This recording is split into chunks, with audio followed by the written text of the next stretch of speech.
Well, hey church, welcome back to the last midweek devotional of the summer. I cannot believe summer's flown by so fast. We're in the book of John and we're kind of walking through different characters who have got to encounter Jesus throughout the Gospel of John. And John chapter 18 tells the story of a man named Pontius Pilate.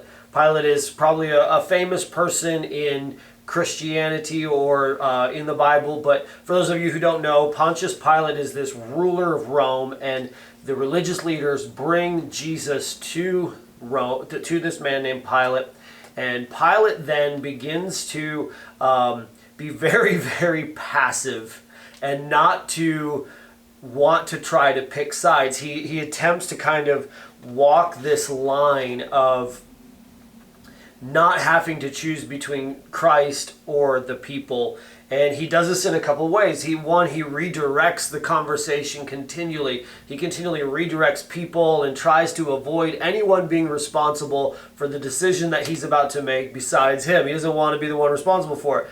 He also postpones. Hey, take him here. Let him stay here. He refuses to decide on things. He kind of refuses to engage with the people, and then he allows the people ultimately to decide the fate of Christ. And he certainly plays a role, but it's a very unwilling role, and he's very passive as a leader and as a man. And I think this seems to be an issue in our culture as well, particularly in men. This seems to be an especial issue for men in our culture, and that is that we are seemingly so passive about things. I think about men in America today. We're passive about Christ. It's typically the women who are the ones who are leading the relationship in the direction towards following and serving Jesus. We're also passive about the church. How often does our culture portray this story, this picture of women leading men to church? And you know, he kind of has to be roped into going to service because, well, they're married now and he doesn't really want to, but he has to. They're often passive about their wives. So often in our culture, men seem to be focused on everything besides their wife and being locked in and being intentional and being very active in their relationship and then with their kids, right? I think it's a natural assumption to say that if men are not active and if they're not very intentional with their wives or their church or with Christ, the same will be true with their kids. Sadly, I think our culture, men are passionate about certain things, but not about those things. Right? Men will often say, well, I'm just not really like a passionate person. I'm more of a passive person. But you're passionate about your video games, passionate about drinking beer, passionate about your favorite drink. We're passionate about sports. We're passionate about fantasy football, our careers. So often in America, the men will be locked in and engaged and pushing and driving forward for their career. And then they come home and they sit down and they disengage the rest of the day and have no activity with their family. The reason for this, I think, is that we're not courageous as a culture. Men are taught nowadays not to be courageous. And so we don't know how to be courageous and still be kind, right? We have two variations of people. Like, we think that either you're courageous or you're kind. But you can be both. You can be courageous and kind, especially in today's world. We can learn how to be courageous and to be kind. We are not courageous at times, and so we don't show passion because we are afraid.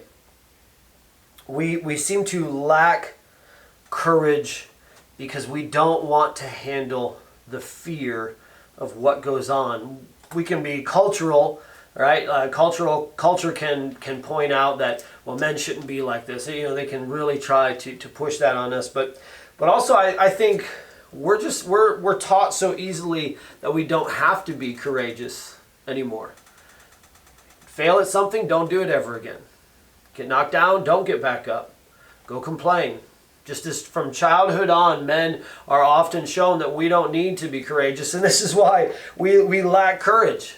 It's why we won't ask the girl out. We see the girl, but we won't ask her out. Well, she might reject me.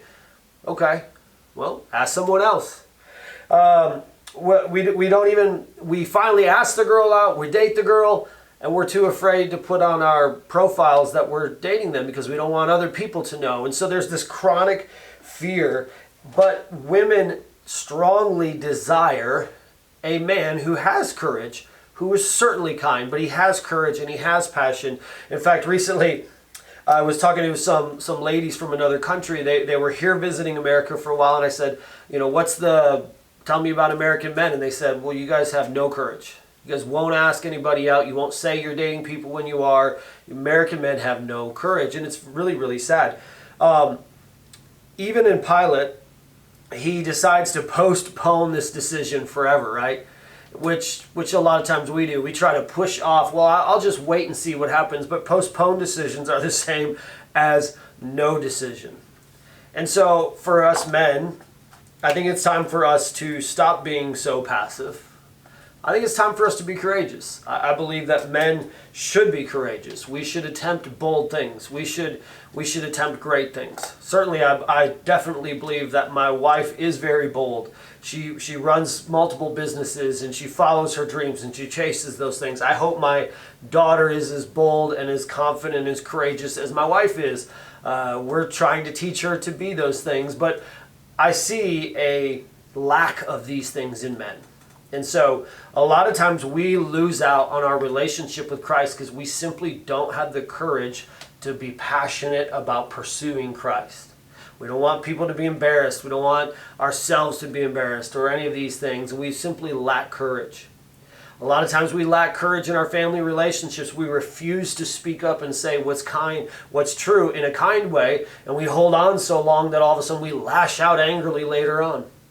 I think it's also true that we need to be courageous about church. It's time for us as a family to go to church, not only when the wife and the mom drags the rest of us or when the child has a Christmas Eve concert or something like that. It's time for us to show courage, to be passionate, to pursue Christ, to follow after him, to declare that he is who he says he would be, and to no longer try to postpone and hide and seek and get around and avoid any of these areas.